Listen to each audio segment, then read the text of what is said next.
Guys, c'est le preview! J'essaie de vous montrer à quel point je suis enthousiaste pour ce match. J'ai hâte. Franchement, j'ai hâte. Vive Tottenham, vive dimanche. On va les massacrer, guys. On va les taper. On va les taper.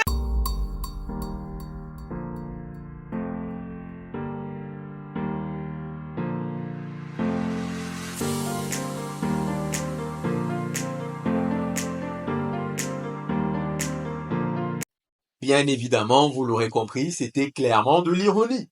On essaie de se divertir comme on peut. Est-ce que réellement j'ai hâte de voir ce match? Je vous dirais oui et non.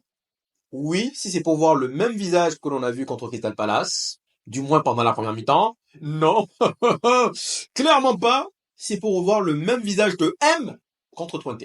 Alors là, pas du tout. Cela va dépendre donc du visage que cette équipe de Manchester United va nous proposer ce dimanche. Pour en revenir sur la conférence de presse, la première question était, selon vous, où est situé le problème majeur de cette équipe? Et là, Ten Hag nous dit GOATS. Nous devons clairement marquer plus. Aujourd'hui, nous arrivons à nous procurer beaucoup d'occasions. Encore une fois, Manchester United est classé numéro 1 en tant qu'équipe qui rate le plus de grosses occasions. Donc ça veut dire qu'on a les occasions, c'est juste qu'on n'arrive pas à finir. Nous devons donc rectifier le tir à ce niveau-là. Si ma mémoire est bonne, guys, l'année dernière, nous étions 8e. Mais surtout avec un goal average de -8. Si ma mémoire est bonne encore une fois, Fulham a fini 10e avec un goal average positif. J'ai oublié combien, mais je pense que c'était positif. Donc, si nous avions le même problème l'année dernière, comment cela se fait-il qu'aujourd'hui, après une trêve, parce qu'encore une fois, guys, il faut mettre les points sur les i. C'est pendant la trêve, normalement, que l'on doit corriger nos défauts. Donc normalement, pendant la trêve, pendant la pré-saison, c'est là où, justement, on apprend à rectifier les différents problèmes que nous avons. Comment cela se fait-il qu'aujourd'hui encore, nous faisons face encore au même problème? Finition. Pour moi, sincèrement, à un moment donné, je vais leur dire, aujourd'hui, l'entraînement du jour, c'est finition. Pas de passe, pas de taureau. Non, on s'en fout de ça. Ça, on sait faire, ok. Là, maintenant, on va aller se mettre dans des situations, un peu comme Rashford avait fait pendant la trêve, s'entraîner pour marquer, pour placer ses ballons. Et on voit d'ailleurs Rashford, quand il veut frapper, on voit comment il prend l'écart de sa jambe pour vraiment placer sa balle. Pour moi, il faudrait faire une semaine, voire même un mois, que ça. Travailler que la finition. Peu importe les circonstances, dans l'angle dans lequel on est, travailler la finition. Comment cela se fait-il que jusqu'à aujourd'hui, nous sommes toujours au même point? Ensuite, on lui a demandé justement comment rectifier le tir. Et là, il nous dit une réponse assez surprenante. Il nous dit déjà, faudra bonifier notre possession, prendre de meilleures décisions pour pouvoir mieux finir. Je répète pour ceux qui n'ont pas entendu, bonifier notre possession, prendre de meilleures décisions pour pouvoir mieux finir. Vous ne trouvez pas que cette réponse est assez contradictoire? Je vais vous dire pourquoi. Dans le sens où bonifier notre possession, cela signifie qu'on ne devrait pas avoir de bam, bam, bam, bam, bam. On ne devrait pas avoir de perte de balles. Plus d'une trentaine de pertes de balles par match, non. On ne devrait pas avoir ça. Et encore une fois, je répète, le problème majeur dans cette équipe, c'est quoi? C'est que l'entraîneur lui-même ne sait pas qu'est-ce qu'il veut faire. En réalité, il sait pas. Il sait pas s'il veut faire de la possession, s'il veut aller en contre, il sait pas. Parce que là, on lui demande par rapport à Tottenham, il dit c'est une très bonne équipe. C'est une équipe assez offensive qui va prôner l'attaque, mais derrière, toute équipe a forcément des forces et des faiblesses. Cela signifie également qu'ils vont laisser de l'espace derrière eux. Cette phrase-là, elle résume tout. Cela signifie que nous allons jouer en contre. On va laisser le ballon à Tottenham et de temps en temps, on va aller en contre avec un Bruno qui va nous faire des pains. Là, je pense que dans ce match, Bruno va exceller. Là où il y a justement, en soulignant le fait qu'il y a de l'espace derrière, quand il y a de l'espace derrière, Bruno est excellent. Dans le sens où il n'est pas précis avec ses passes, mais il va faire la passe dans l'espace et le joueur va se démerder pour aller la chercher. Donc dans ce genre de match, je pense qu'il fera un bon match. J'espère bien en tout cas. Mais, en tout cas, si on doit prôner la possession et que derrière on nous parle de possession ou on parle de contre, c'est assez contradictoire. Et encore une fois, on ne peut pas venir nous dire aujourd'hui, nous allons prôner un jeu de possession avec des joueurs de transition. Désolé de le dire. Quelqu'un m'a mentionné la dernière fois, oui, Bruno, il était excellent sur Olé. C'est vrai. Olé, c'était un coach de contre. On prenait la contre-attaque. C'est-à-dire qu'on défendait bloc bas, on aspirait l'équipe, et derrière, bam, on était ruthless devant. Et justement, par rapport à ça, quand on regarde les recrutements d'Olé, on dira, pardon, la cohérence. James, c'est un tocard. Désolé, Daniel James, c'est un tocard. Il est rapide, mais en dehors de ça, c'est un tocard. Mais, dans le sens où, justement, c'est un joueur qui pourrait nous aider en contre, on voit un peu, on comprend un peu la signature de James. D'accord? Mais le fait est qu'aujourd'hui, dans cette équipe de Ten Hag, les nouvelles recrues, nous avons des casseurs, nous avons des dribbleurs, nous avons du tout. C'est-à-dire qu'il n'y a pas un projet établi. Aujourd'hui, nous avons, on a Rashford, Bruno qui sont excellents dans la transition, oui. On a des joueurs contre de possession. Zerxi, c'est un joueur de possession. On a Højlund, c'est un joueur de contre, très rapide. On a Amad Diallo, Meino, je vous dirais Eriksen, ça ce sont des joueurs de possession. Et même en défense, Martinez, Delir, Maguire, c'est un joueur de bloc bas. Bref, c'est-à-dire que, et là encore, il y a un journaliste qui l'a mentionné, et si j'ai bien aimé cette question, vous venez de dépenser 600 millions. Je ne m'en suis pas rendu compte, guys. Ten Hag, depuis qu'il est là, a dépensé 600 millions. Et il a demandé justement comment cela se fait-il que vous venez de dépenser 600 millions et vous êtes quasiment toujours au même point. La réponse, elle est assez curieuse. Ten Hag nous dit, justement, nous avons décidé, en gros, ce qu'il veut nous dire, c'est que nous avons décidé d'investir pour l'avenir. Aujourd'hui, si vous regardez bien, on a acheté des jeunes qui seront bons, prolifiques à long terme. Donc en gros, il explique en réalité que le fait que nous ayons acheté des Højlund, des Zerxi, qui sont tous jeunes, donc nous sommes en train de miser sur l'avenir, c'est normal, à ce stade de la saison, 3e saison, c'est normal que nous soyons toujours au même niveau, parce que ces joueurs-là, sur lesquels nous avons investi, seront bons dans 2 ans, dans 3 ans. Donc là, actuellement, on est en train de les préparer, ils rentrent clairement dans le pattern. Donc il va falloir attendre encore 2 ans, 3 ans. Donc c'est pour ça. Qu'est-ce que vous pensez de cette réponse, guys? Franchement, je me dis, mais désolé déjà, il n'y a pas que Højlund, Zerxi qui sont jeunes. Nous avons également, quel joueur il a pris également? Delir n'est pas jeune, Mazraoui n'est pas jeune, Martinez n'est pas jeune. Qui d'autre? Eriksen, c'est lui qui l'a acheté, n'est pas jeune, Casemiro n'est pas jeune. Tout ça ne sont pas jeunes. Donc bon, c'est vrai que oui, il y a la jeunesse, il faut pouvoir les insuffler, les insérer progressivement. Mais pour moi, ça, c'est une réponse de loser. Désolé. C'est une réponse de loser. Oui, on a des jeunes, mais ça n'exclut pas le fait que, aujourd'hui, à Marseille, qui était à la rue complet ces dernières années, ils viennent d'arriver, et là, boum! La dernière fois, apparemment, ils étaient à 10, ils ont quand même trouvé l'énergie, les ressources pour se retrouver à gagner 3-2. Cela n'explique pas le fait que jusqu'à aujourd'hui, nous puissions voir des matchs contre Twente. Il nous dit oui, clairement, les joueurs doivent avoir plus faim. Mais ça, guys, ça, je ne veux pas attaquer le coach, je vais m'attaquer aux joueurs. Si aujourd'hui vous jouez pour Manchester United et on doit vous expliquer A, X plus B, X, Y, Z, que vous devez être plus motivé, avoir plus faim que l'adversaire, il y a un problème. Il y a vraiment un problème, c'est-à-dire que dans ce cas, je suis désolé. Du moment où, guys, on doit, de façon générale, du moment où on doit vous motiver pour faire votre métier, c'est que c'est pas le bon. Désolé de vous le dire, mais c'est pas le bon. Si vous faites un métier qui ne vous plaît pas, et que derrière, tous les matins, vous arrivez, j'en ai marre de bosser, c'est pas le bon boulot. Franchement, c'est pas le bon boulot, guys. C'est très simple, hein. Vous devez être passionné par votre boulot. Vous êtes dedans quasiment plus de 8 heures, parfois 9 heures par jour. Ça représente un tiers de la journée. Si on doit vous motiver, il y a un problème. Si on doit motiver ces joueurs-là pour qu'ils aient plus faim que l'adversaire, il y a un vrai problème. Sérieux. Il y a un problème. Donc bon, on verra. Mais ensuite, il nous a quand même dit que oui, peut-être que moi-même, je dois aller mollo parce que je suis très impatient. On n'a pas l'impression que tu es très impatient parce que chaque fois tu nous réponds, il l'a rappelé d'ailleurs, nous avons encore gagné 2 trophées, donc c'est pas comme si c'était totalement médiocre. Chaque fois, tu nous rappelles ça, tu nous ressasses ça. Est-ce que vraiment t'es pressé? Non. Aujourd'hui, troisième saison, nous sommes 11e. Ce week-end, on joue contre Tottenham. On n'est pas sûr de le gagner, bien qu'on joue à domicile. On risque de se retrouver 13e. Ensuite, on va aller à Porto. Ensuite, on va aller à Aston Villa. Sachant que Aston Villa, l'année dernière, on a fait le doublé. Je pense que cette année, ils vont vouloir, voilà. C'est pas fameux, guys, hein. En fait, les réponses ne me plaisent pas. Dans le sens où il aurait pu nous dire, franchement, on travaille beaucoup. On a connu beaucoup de lacunes, beaucoup de problèmes, comme toute autre équipe.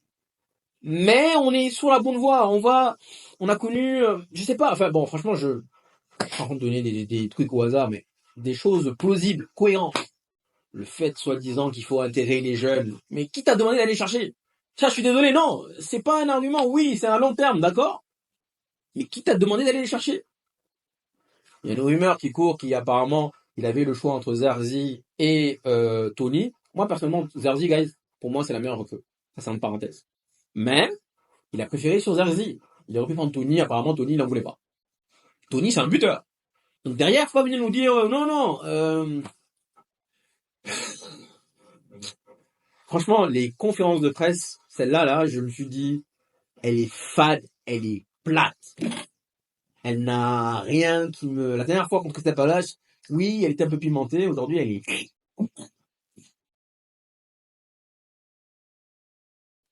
Ensuite, il est revenu sur Zerzi, en nous disant à quel point c'était un joueur fantastique, magnifique, capable de combiner dans les petits espaces, mais cependant, c'est un joueur aussi qui doit bonifier ses finitions. Et là, je suis d'accord avec lui. Zerzi, guys, je pense que c'est un joueur plus capable de distribuer, plus capable de donner la dernière passe. Mais je ne le vois pas finir. Et d'ailleurs, dans mon preview de la saison, je vous avais dit que je le voyais marquer 8 buts, ce qui n'est pas beaucoup pour un attaquant. 8 buts, mais finir avec 15 pas décisifs. Bon, pour l'instant, il en a 0. En même temps, mais sincèrement, encore une fois, il aurait pu en avoir quelques-unes quand même. Donc, je pense quand même que c'est un joueur qui doit travailler sa finition parce que il est grand, il est costaud, mais derrière, il n'est pas assez chirurgical, il n'est pas assez ruthless. Et je pense que s'il arrive à travailler, est-ce que réellement, c'est sur lui qu'on peut compter comme neuf? Je vous dirais non. Ça a encore pourquoi, je vous ai dit 8 passes, 15 passes décisives et 8 buts. Je vois un Zerzi beaucoup plus dans la dernière passe. Donc je pense pas qu'on devrait aller avec lui en neuf. Je pense que Højlund est plus puissant, Højlund est plus ruthless et plus chirurgical. Mais si je joue pas neuf et qu'il bonifie notre jeu, faut le mettre 10. Faut le mettre 10. C'est tout, guys. Il faut le mettre 10. Malheureusement, si on le met 10, quelqu'un d'autre doit sauter. Je tairai le vent. Enfin, donc, dernière question, c'est concernant la rumeur de Bruno Fernandes.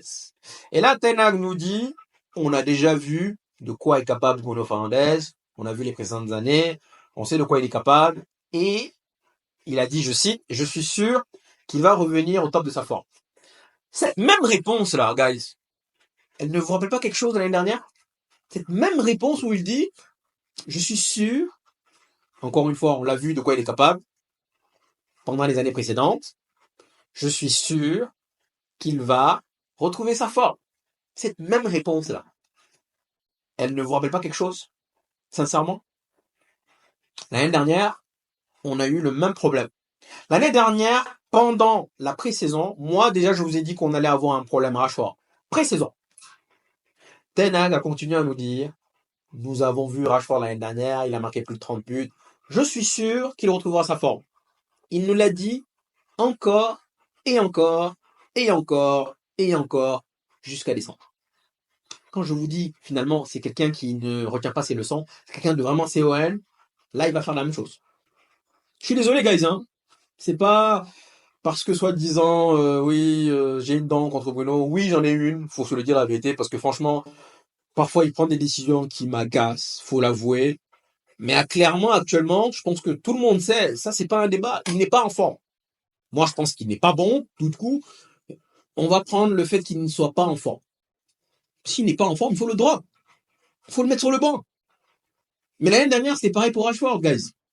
En fait, c'est ça le problème. C'est que oublions un peu la qualité du joueur. Mais à partir du moment où le joueur n'est pas en forme, on l'ouvre flesse. On doit se sauver. On doit trouver des solutions. C'est pas en insistant, parce que le problème, c'est que c'est un couteau à double tranchant.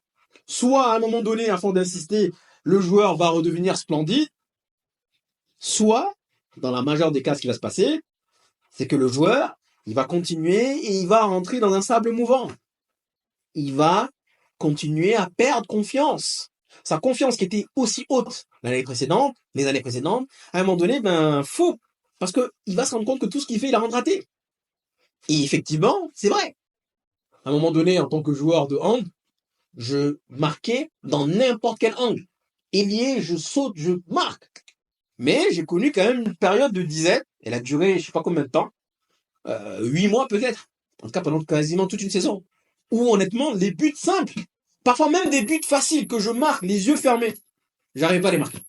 J'arrivais pas. Donc parfois, tout ce qu'il faut, c'est sortir complètement. C'est faire le reset et oublier.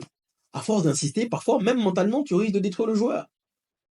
Encore une fois, ça souligne les lacunes de managériales de notre coach.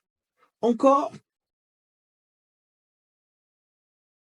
Ce qui nous amène à l'équipe que je pense que Ten Hag va nous concocter ce week-end.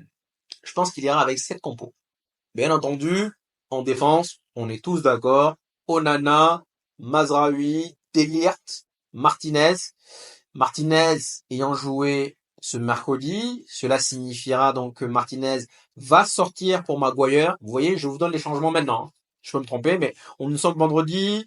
Martinez va sortir pour Maguire. Et comme Maguire va rentrer, bien entendu, nous allons devoir nous adapter. Nous allons donc changer notre façon de jouer. Et donc là, dans le cas où nous sommes en train de mener, Tottenham va avoir une balle d'égalisation. Et puis voilà. Bref.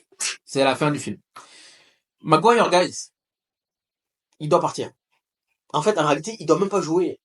Franchement, moi, j'aurais pas peur, je suis désolé, de faire jouer un jeune, plus rapide, plus vif que Maguire. Mais encore une fois, il faut pas le prendre à l'envers. C'est-à-dire que le joueur en lui-même, personnellement, n'est pas mauvais. Du moment où il est bien entouré, il n'y a pas de problème. Mais le fait que derrière, on doit s'adapter, on doit lui tenir la main, c'est-à-dire les ailiers, les latéraux doivent lui tenir la main et derrière, les ailiers ne seront pas backupés, ça me dérange. Donc je pense qu'on ira, Martinez va sortir pour Maguire probablement, Dalot. Ensuite, je pense qu'il ira encore avec ce milieu. J'espère pas, mais je pense qu'il ira encore avec ce milieu. En réalité, Casimiro, il a perdu sa place. Ugarte, est-ce que je veux le voir titulaire? La réponse est non. C'est vrai, guys, petite parenthèse, il vient d'arriver. Et d'habitude, je vous dis, je ne juge pas un joueur pendant sa première saison. Et c'est vrai en plus, hein. Je suis pas en train de le juger. En fait, c'est pas le joueur que je suis en train de juger. Je vous dirais plus le profil. Ce profil-là, non, j'en veux pas. Moi, je l'ai dit d'ailleurs, je veux des joueurs capables de prendre des risques. Des passes latérales, des passes d'un mètre, là, franchement, ça me plaît pas. Donc, je pense qu'il ira quand même avec ce milieu. Eriksen, Kobe Meno qui a été reposé la dernière fois, Bruno Fernandes, parce qu'on voit un grand match de Bruno Fernandes. Et puis, encore une fois, petite parenthèse. Franchement, guys, je suis un supporter de Manchester United. Cela signifie que je sais qu'on va scoltiner Bruno Fernandes. Je l'aime pas. Mais, s'il marque, je vais célébrer, guys. Pas penser que genre, s'il marque, je vais l'avoir mauvaise. Non, non, non, non, non. S'il marque, fait une positive, masterclass, mon gars. Bien joué. Moi, c'est Manchester United qui compte pour moi. Rien à foutre. Désolé du terme. Rashford. Je pense que Højlund est encore pas assez prêt, donc il ira encore avec Zerzi. Et là, est-ce qu'il ira avec Ahmad ou Garnacho? Ahmad, même contre Ketabala, j'avais pas trop aimé. C'est quand même un joueur qui ne prend pas le ballon. Ça, c'est quand même qu'il faut souligner, mais les deux derniers matchs de lui, je n'ai pas apprécié. Donc peut-être qu'il ira avec Garnacho et Rashford, dans le sens où justement Ahmad Diallo a enchaîné 3 matchs. Donc là, je pense qu'il va faire tourner, donc il ira avec Rashford et Garnacho. Voici l'équipe avec laquelle je pense qu'il va y aller. Pronostic. Je vous dirai un match nul, guys. Pour boucler la boucle. Un match nul, je vous dirai un 2-2. 2-2. Et je vous dirais que Manchester United sera en train de gagner 2-1 On va nous faire rentrer Maguire et là, clairement, on va changer notre façon de jouer, notre philosophie de jeu. On va commencer à vouloir jouer Pogba. Tottenham va reprendre le ballon et derrière, ils vont égaliser. J'espère me tromper, hein. Franchement, j'espère vraiment me tromper. J'espère venir vous dire, guys, tant mieux. Sincèrement, j'ai pas envie de voir 2-2. Bien qu'on critique Ten Hag. En réalité, franchement, je vous jure que chaque fois que Manchester United perd, ou même ne serait-ce que match nul comme la dernière fois, franchement, derrière, oh, j'ai l'impression qu'en fait, je ne veux rien. Je ne veux rien. Je suis énervé, je suis triste. Que des émotions négatives. Donc franchement, je critique Ten Hag, mais j'espère quand même qu'il va retrouver la raison. Franchement, j'espère qu'il va trouver la raison. J'espère qu'il va trouver la voie. Je vous dis, il va sauter, mais parce que c'est lui qui s'entête. Mais j'espère qu'il va trouver la raison, franchement. J'ai pas envie qu'il saute. En fait, j'ai pas envie d'avoir raison, c'est ça. J'ai pas envie d'avoir, ni pour Ten Hag, ni pour Bruno. J'ai pas envie d'avoir raison. Je veux qu'ils, demain, ils arrivent, dimanche, ils arrivent, ils me font faire, ferme ta gueule, mon gars. Tais-toi. Avec plaisir. Avec grand plaisir. On gagne 4-0, je vous dis, guys, ouais! Ten Hag, t'es un bon! Mais il faut déjà qu'on arrive à le faire. Merci, guys, d'être venus jusqu'ici. Prenez soin de vous, je vous dis à la prochaine. Ciao, ciao.